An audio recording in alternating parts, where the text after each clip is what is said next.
ہمارے چینل میں خوش آمدید۔ تو چلیے شروع کرتے ہیں آج کی کہانی۔ میں جیسے ہی کام سے گھر آیا، حسب معمول گھر سے لڑائی جھگڑے کی آوازیں آ رہی تھیں۔ میں نے دیکھا باجی آج پھر محلے کی کسی عورت سے لڑائی کر رہی تھی۔ یہ تو روز کا معمول تھا۔ میں تھکا ہارا سا اپنے کمرے میں گھس گیا۔ باقی دونوں چھوٹی بہنیں موبائل پر مصروف تھیں۔ پھر نہا دھو کے کپڑے بدلے، تھوڑی دیر بعد باجی کمرے میں آئی تھیں۔ وہ مجھے کہنے لگیں کہ چلو آؤ کھانا کھا لو، لیکن میں نے بہانہ بنا دیا کہ مجھے بھوک نہیں۔ لیکن ہمیشہ کی طرح زبردستی انہوں نے میرا بازو تھاما اور کھانے کی ٹیبل پر لے گئیں۔ میں انکار کرنے لگا تو وہ زبردستی منہ میں نوالے بنا بنا کر ڈالنے لگیں۔ کبھی کبھی میں ان کی زبردستی کی محبت پر بیزار ہو جاتا تھا۔ کیسے ان سے اپنی خواہش کا اظہار کرتا کہ میرے ہم عمر سارے مردوں کی شادی ہو چکی ہے، ایک میں ہی کنوارا ہوں۔ میرے بچپن کے جو دوست تھے آج ان کے 3 بچے تھے، لیکن میری شادی تو دور کی بات، منگنی تک نہ ہوئی تھی۔ اب تو جیسے ہی چارپائی پر لیٹتا تو اماں ابا کی یاد ستانے لگ جاتی۔ نہ ہی وہ اس دنیا سے جاتے اور نہ آج میری یہ حالت ہوتی۔ لوگ کہتے ہیں کہ بہنیں بھائیوں کا بہت بڑا سہارا ہوتی ہیں، لیکن میری بہنیں ایسی تھیں جو میری زندگی کو تلخیوں اور مصیبتوں کا شکار کر چکی تھیں۔ آج بھی میں آنکھوں پر بازو رکھے ماضی کی یادوں میں کھونے لگا۔ جب اماں ابا کی 4 بیٹیاں ہو گئیں تو انہوں نے بیٹے کی منتیں مانگنی شروع کر دیں۔ یوں میری صورت میں اللہ نے ان کی خواہش پوری کر دی۔ انہوں نے میرا نام بڑے شوق سے فیضان رکھا تھا۔ میں اپنے اماں ابا کا بہت زیادہ لاڈلا تھا۔ میری 4 بہنیں بھی میرا بے حد خیال رکھا کرتیں۔ پھر اماں نے سوچا کہ ہو سکتا ہے اللہ مجھے اب بھی اولاد نرینہ سے نواز دے۔ یہی سوچ کر میرے بعد میری 3 اور بہنیں اس دنیا میں آ گئیں۔ یوں 7 بہنوں کا میں ایک اکلوتا بھائی بن کر اس گھر میں شہزادوں کی طرح زندگی گزارنے لگا۔ جس وقت میں پیدا ہوا تھا اس وقت ابا کا کاروبار دن دگنی رات چگنی ترقی کر رہا تھا۔ اسی وجہ سے گھر میں خوب دولت کی ریل پیل تھی۔ ابا نے کبھی میرے اور بہنوں کے درمیان فرق نہ رکھا تھا۔ میری بہنیں بھی خوب لاڈ پیار کی وجہ سے بگڑ گئی تھیں۔ ابا کا پورا خاندان ہی جاہلانہ سوچ رکھتا تھا۔ نہ ہی زیادہ تعلیم یافتہ تھے اور نہ ہی تربیت یافتہ۔ اسی وجہ سے زبان چلانا اور دوسروں کو طنزی انداز میں ذلیل کرنا اس خاندان کی ہر عورت اپنا فرض سمجھتی تھی۔ اماں کی چھوٹی چھوٹی بات پر ساتھ والی پڑوسن سے بحث ہو جاتی۔ یوں اکثر ہی گھر میں لڑائی جھگڑے رہتے۔ ان سب کے بیچ میں پریشان ہو جاتا تھا۔ گھر میں اکیلا وجود میرا ہی لڑکے کا تھا۔ بہنوں کے بیچ میں خود کو تنہا محسوس کرتا۔ کبھی وہ میک اپ کی باتیں کرتی تو کبھی کپڑوں کی، لیکن میں کس سے اپنے دل کی بات کرتا؟ کوئی بھی تو میرے ساتھ باتیں کرنے والا نہ تھا۔ جب تک ابا زندہ رہے میں انہیں اپنا بہت بڑا سہارا سمجھتا تھا، لیکن اچانک ایک دن انہیں ہارٹ اٹیک ہوا تو وہ یہ دنیا چھوڑ کر چلے گئے۔ ان کے جانے کے بعد تو گویا گھر میں قیامت ٹوٹ پڑی، کیونکہ ابا کا کاروبار پورا تباہ و برباد ہو گیا۔ ملازموں نے اتنے حساب میں گڑبڑ کی کہ ہمارا پورا خاندان قرضدار ہو گیا۔ ناچار وہ دکان بند کرنا پڑی۔ میں اس وقت بہت کم عمر تھا، مجھے کاروبار کی کوئی سمجھ نہ تھی۔ اماں نے 4 پیسے جو گھر میں جمع کیے ہوئے تھے اس سے کئی سالوں تک گھر کا گزارا چلتا رہا۔ بالآخر وہ بھی ختم ہو گئے۔ بڑی دونوں بہنوں کی شادی ہونے والی تھی، لیکن ان کے جہیز کے لیے اتنی رقم نہ تھی۔ لیکن باجی مسلسل اس بات پر مصر تھیں کہ وہ اپنی شادی میں نہایت شاندار جہیز لے کر جائیں گی۔ ناچار اماں نے اپنے جہیز کے رکھے ہوئے سارے زیورات بیچ ڈالے اور دونوں باجیوں کو دھوم دھام سے رخصت کر دیا۔ لیکن وہ دونوں صرف 3 مہینے ہی اپنے سسرال میں رہ پائیں۔ پھر لڑائی جھگڑا کر کے سارا سامان لیا اور واپس گھر آ کر بیٹھ گئیں۔ سسرال والوں نے انہیں منانے کی بہت کوشش کی، لیکن ان کا ایک ہی مطالبہ تھا کہ انہیں ہر حالت میں الگ گھر چاہیے۔ ویسے بھی لڑائی جھگڑے اور زبان درازی میں میری بہنیں بہت تیز تھیں۔ ان کی سسرال والوں سے نہ بنی۔ یوں دونوں کے شوہروں نے چند دن بعد ہی طلاق نامے کے پیپر ان کے حوالے کر دیے۔ اماں کو ان کی طلاق سے بہت صدمہ پہنچا تھا، کیونکہ کئی لاکھوں روپے ان کی شادی پر خرچ ہوئے تھے۔ باقی 5 بہنیں بھی ابھی گھر میں ہی بیٹھی تھیں اور پھر میری ذمہ داری بھی ان کے اوپر تھی۔ خدا خدا کر کے 2 چھوٹی بہنوں کے رشتے طے کیے اور پھر انہیں سادگی سے رخصت کر دیا، لیکن وہ بھی زیادہ دن اپنے سسرال والوں میں نہ رہ سکیں اور محلے میں ہی ایک کرائے پر گھر لے کر دونوں ایک ہی گھر میں اپنے شوہروں کے ساتھ کرائے پر رہنے لگیں۔ یوں محلے والے ہمارے گھر کے بارے میں بہت عجیب عجیب باتیں کرتے۔ پھر اماں کو ٹی بی کی بیماری نے آن گھیرا اور چند دن زندہ رہنے کے بعد وہ بھی ہمیشہ کے لیے ابا کے پاس چلی گئیں۔ میں ان سے بہت زیادہ قریب تھا، اسی لیے ان کے مرنے کا صدمہ میں اپنے دل پر لے بیٹھا۔ کئی دن تو مجھے رات کو نیند ہی نہ آتی تھی۔ پھر بہنوں نے اپنے اپنے زیورات بیچے اور مجھے کپڑے کا کاروبار کروا کے دے دیا۔ میں اب پورا دھیان اپنے کاروبار پر لگاتا۔ یوں دن رات محنت کے بعد بالآخر میں ابا کی طرح اپنے کاروبار کو پھلتا پھولتا ہوا دیکھ رہا تھا۔ اب گھر میں روپے پیسے کی ریل پیل شروع ہو گئی۔ میری بہنیں بار بار مجھے جتاتی کہ اماں ابا کے مرنے کے بعد ہم نے ہی تمہیں سنبھالا ہے، اسی لیے تم نے ہمارا ابا کی طرح خیال رکھنا ہوگا۔ میں بھی انہیں مایوس نہیں کرنا چاہتا تھا۔ میں ہر پل ان کا احسان مند رہتا۔ انہی کی وجہ سے تو آج میں ایک بزنس مین کے طور پر معاشرے میں عزت سے زندگی گزار رہا تھا۔ اب میرے ہم عمر نوجوانوں کی شادیاں ہو رہی تھیں اور میں بھی شادی کرنا چاہتا تھا۔ پھر اپنی دونوں طلاق یافتہ بہنوں کو کہنے لگا، آپ لوگوں کی عمر ابھی زیادہ نہیں ہوئی، اسی لیے میں آپ کی شادی کرنا چاہتا ہوں۔ لیکن انہوں نے صاف انکار کر دیا اور کہنے لگیں، ہم ہرگز شادی نہ کریں گے، بلکہ یہ ہمارے اماں ابا کا گھر ہے، ہم ساری زندگی یہیں گزاریں گے۔ ان کی یہ بات سن کر میں پریشان ہو گیا۔ پھر مجھ سے چھوٹی دو بہنیں تھیں، ان کے دماغ میں بھی انہوں نے پتہ نہیں کیا ڈالا کہ وہ بھی شادی سے انکاری ہو گئیں اور کہنے لگیں کہ جب ہمیں کوئی پسند آئے گا تو اپنی مرضی سے ہی شادی کریں گے۔ ساری کی ساری اپنی تیز تراری اور چالاک باتوں کی وجہ سے پورے محلے میں مشہور تھیں۔ رشتہ کوئی لے کر بھی آتا تو ان کی زبان دیکھ کر اگلے ہی دن انکار کر دیتا۔ میں اکثر محسوس کرتا کہ محلے کے لوگ ہمارے گھر کو زیادہ عزت کی نگاہ سے نہ دیکھتے تھے۔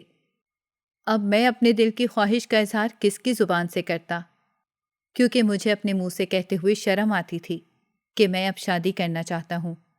28 سال کا مرد ہو گیا تھا، اب مجھے ایک بیوی کی ضرورت تھی، لیکن میری بہنوں کو اس بات کا کوئی احساس نہ تھا۔ پھر میں نے ناچار اپنے ایک قریبی دوست سے کہا کہ وہ میری بڑی باجی کو کہے کہ فیضان اب شادی کرنا چاہتا ہے۔ پھر میرے دوست نے مذاق ہی مذاق میں باجی کو کہہ ڈالا کہ اب آپ اپنی بھابھی لے کر آ جائیں۔ یوں بادل نخواستہ لوگوں کے کہنے پر وہ میری شادی کرنے پر تیار ہو گئیں۔ پھر جیسے ہی میرے لیے لڑکی دیکھ کر آئیں تو انہوں نے ہنگامہ کھڑا کر دیا اور کہنے لگیں، اتنی تیز اور زبان دراز لڑکی کو ہم اپنی بھابھی ہرگز نہیں بنائیں گے۔ ارے ایک ہی تو ہمارا بھائی ہے، اگر بھابھی تیز آ گئی تو ہمیں اگلے ہی دن گھر سے باہر نکال دے گی۔ میں ان کی بات سن کر خاموش ہو گیا۔ پھر تو جیسے ہر روز رشتہ دیکھ کر آتی اور کوئی نہ کوئی نقص نکال کر انکار کر دیتی۔ کبھی کبھار کوئی لڑکی پسند آ جاتی تو وہ میری بہنوں کا میرے ساتھ رویہ اور اس گھر میں رہن سہن دیکھ کر صاف انکار کر دیتے۔ کبھی کبھی مجھے انہیں دیکھ دیکھ کر غصہ آتا، جو گھر میں ہر وقت تیار ہو کر رہتی تھیں۔ میں ہر وقت ان پر نظر بھی نہ رکھ سکتا تھا، کیونکہ دکان پر اتنی زیادہ مصروفیت تھی کہ رات 12 بجے کے بعد ہی گھر میں قدم رکھتا اور صبح 10-11 بجے دکان پر روانہ ہو جاتا۔ لیکن محلے کی کوئی بھی عورت ہمارے گھر آتی جاتی نہ تھی۔ میں جب گلی میں سے گزر کر جاتا تو ہر کوئی مجھے عجیب سی نظروں سے دیکھتا۔ میں ان کی نظروں کا مطلب نہ سمجھ سکتا تھا۔ اب میں اپنے آپ کو بہت اداس اور تنہا محسوس کرتا تھا۔ دل چاہتا تھا کہ یہاں سے کہیں دور بھاگ جاؤں۔ میری ساری بہنیں میرا درد سمجھ سکتی تھیں، وہ میری شادی کرنے پر تیار ہی نہ تھیں۔ میں زندگی میں ایک ساتھی کا خواہش مند تھا۔ جب بھی اپنے کسی دوست سے ملنے جاتا تو اس کے آس پاس اس کے بچے گھوم رہے ہوتے۔ یوں میرے دل میں حسرت ہوتی کہ میری وقت پر شادی ہو جاتی تو آج میری بھی اتنی ہی عمر کے بچے ہوتے۔ میری بہنیں تو نہ اپنی شادی کرنے کو تیار تھیں اور نہ ہی وہ میری شادی ہونے دے رہی تھیں۔ انہیں چھوڑ بھی تو نہ سکتا تھا، ان کا احسان مند تھا، کیونکہ انہوں نے ہی اپنے سارے زیورات بیچ کر مجھے کاروبار شروع کروا دیا تھا، جو آج بلندیوں کو چھو رہا تھا۔ پھر ایک دن یوں ہی اپنی گاڑی لے کر نکلا اور سڑکوں پر آوارہ گردی کرنے لگا۔ گاڑی میں سفر کرتا میں شہر سے کافی آگے آ گیا تھا۔ اچانک میری نظر ایک بنگلے پر پڑی۔ روشنی سے جگمگاتا وہ بنگلہ نہایت خوبصورت لگ رہا تھا۔ میں اس کی یہ رونق دیکھ کر حیران تھا۔ گاڑی سے ٹیک لگائے بڑے غور سے اس بنگلے میں آتے جاتے لوگوں کو دیکھنے لگا۔ تبھی ایک شخص نے میرے کندھے پر ہاتھ رکھا۔ میں نے مڑ کر دیکھا تو وہ شخص مسکراتی ہوئی نظروں سے مجھے دیکھ رہا تھا۔ پھر کہنے لگا، کیا ہوا نوجوان، میں کافی دیر سے دیکھ رہا ہوں کہ تم بہت سوچ و بچار میں گرفتار ہو۔ میں نے ایک ٹھنڈی سانس بھری اور اسے کہنے لگا، ہاں بس زندگی کی چند پریشانیاں ہیں، انہی کو سوچ کر اداس ہوں۔ تو وہ کہنے لگا، تمہاری اداسی کا ایک حل میرے پاس ہے، چلو آؤ میرے ساتھ، میں تمہیں اس بنگلے میں لے کر چلتا ہوں۔ یہ ایک نئی دنیا ہے، تمہیں باہر کی دنیا کے سارے غم بھلا دے گی۔ میں اس کی بات پر حیران تھا، اور اس بنگلے میں مجھے کس رشتے سے لے کر جا رہا تھا؟ نہ تو میرے یہاں کوئی رشتے دار رہتے تھے اور نہ ہی جان پہچان والے۔ پھر حیرت ہوئی، جیسے ہی میں اس بنگلے کے اندر داخل ہوا، ہر کوئی عزت سے مجھے سلام کرنے لگا، جھک جھک کر ادب کرتا، اور پھر ایک دوسرے شخص کی تقلید میں وہ ہم دونوں کو ایک بڑے سے ہال نما کمرے میں لے کر چلا گیا۔ یہاں کے منظر نے مجھے حیرت زدہ کر دیا، کیونکہ جس جگہ میں کھڑا تھا وہ کوئی عام بنگلہ نہیں، بلکہ یہ ایک طوائفوں کا کوٹھا تھا۔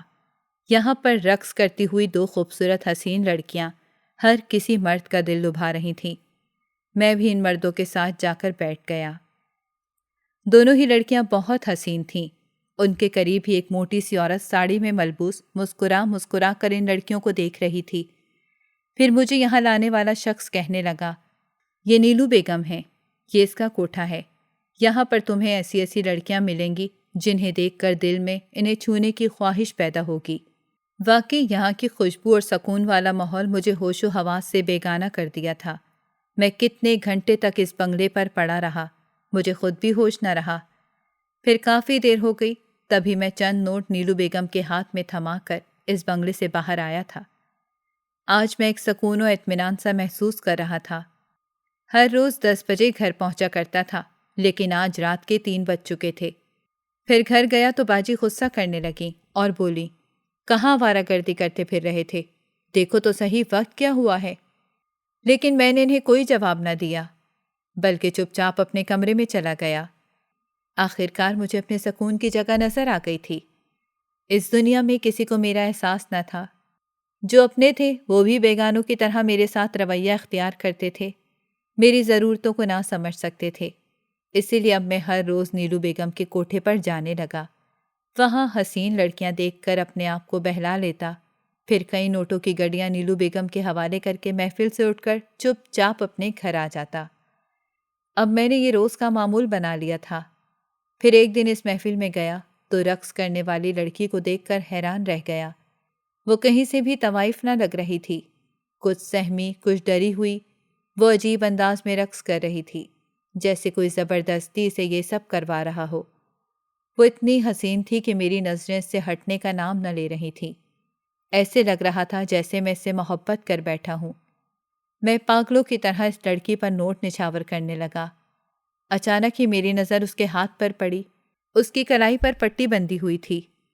نہ جانے کس مجبوری کے تحت وہ یہ سب کرنے پر مجبور تھی، حالانکہ اس کے چہرے پر شرافت ٹپک رہی تھی، آنکھوں میں ایک درد تھا جو صرف مجھے محسوس ہو رہا تھا۔ میرے دل میں نہ جانے کیا آئی، میں نیلو بیگم کے پاس گیا اور اس لڑکی سے ملنے کی خواہش کا اظہار کر دیا۔ میرے منہ سے یہ بات سن کر وہ خوش ہو گئی تھیں، جانتی تھی کہ میں ان کا مستقل گاہک ہوں۔ وہ روزانہ ہی مجھے اپنے کوٹھے پر آتا جاتا دیکھ رہی تھی، اس لیے فوراً ہی انہوں نے میری خواہش پوری کر دی اور ایک کمرے میں اس لڑکی سے ملاقات کا انتظام کر دیا۔ میں نے کئی نوٹوں کی گڈیاں اس لڑکی سے ملاقات کرنے کے لیے نیلو بیگم کے ہاتھ پر رکھ دی تھیں۔ پھر جیسے ہی میں اس لڑکی کے سامنے جا کر بیٹھا تو وہ سر جھکا کر بیٹھی رو رہی تھی۔ میں اس کا رونا دیکھ کر حیران رہ گیا۔ میں نے غصے سے کہا کہ میں نے تمہیں اس لیے یہاں نہیں بلایا کہ میں تمہارا رونا پیٹنا دیکھوں۔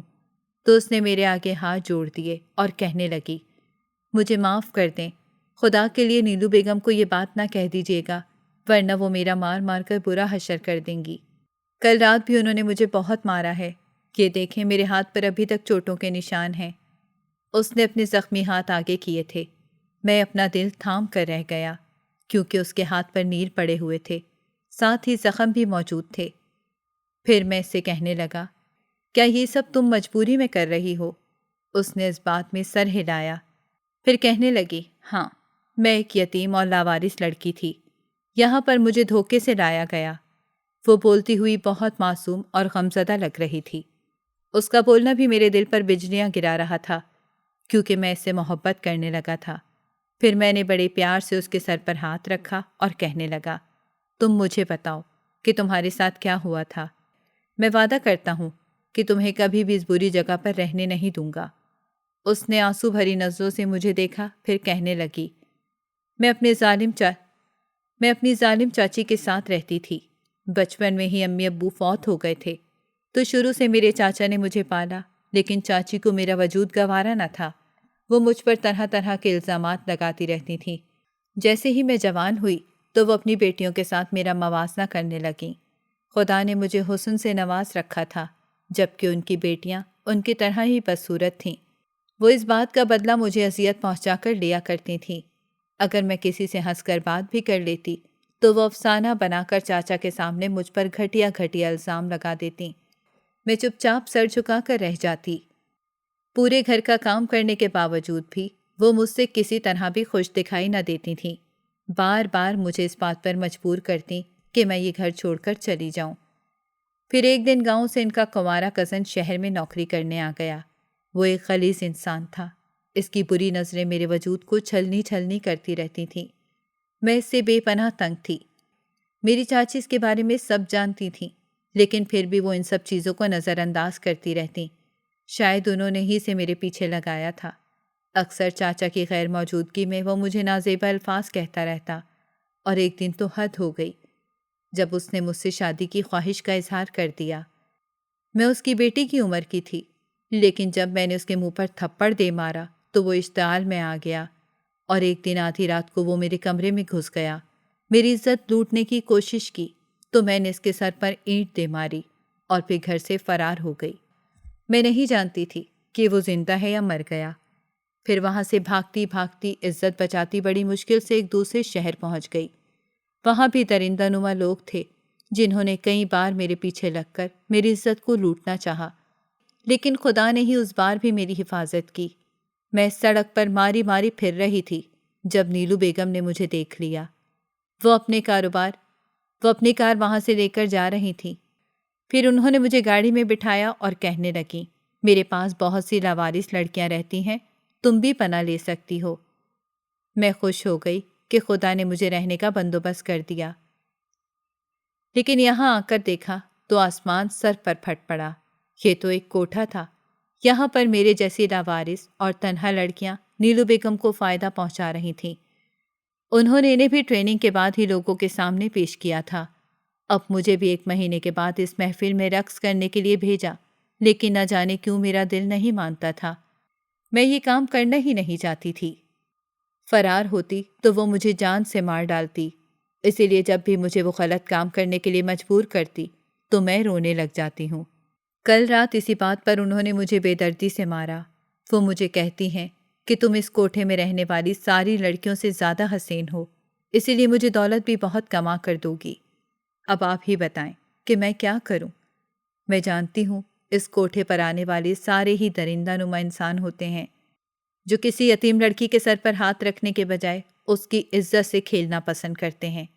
پھر میں نے اسے کہا کہ میں ایسا نہیں ہوں۔ جب میں نے تمہیں پہلی بار دیکھا تھا تب سے ہی تم سے محبت کرنے لگا، اسی لیے میں تم سے وعدہ کرتا ہوں کہ میں تم سے شادی کروں گا۔ وہ بے یقینی سے مجھے دیکھتی رہی، لیکن اگلے ہی دن میں نے اپنے بینک اکاؤنٹ سے ڈھیر سارے پیسے نکلوائے اور وہ سارے پیسے لے جا کر نیلو بیگم کے سامنے ڈھیر کر دیے۔ میں نے اس عورت کے چہرے پر لالچ دیکھ لیا تھا۔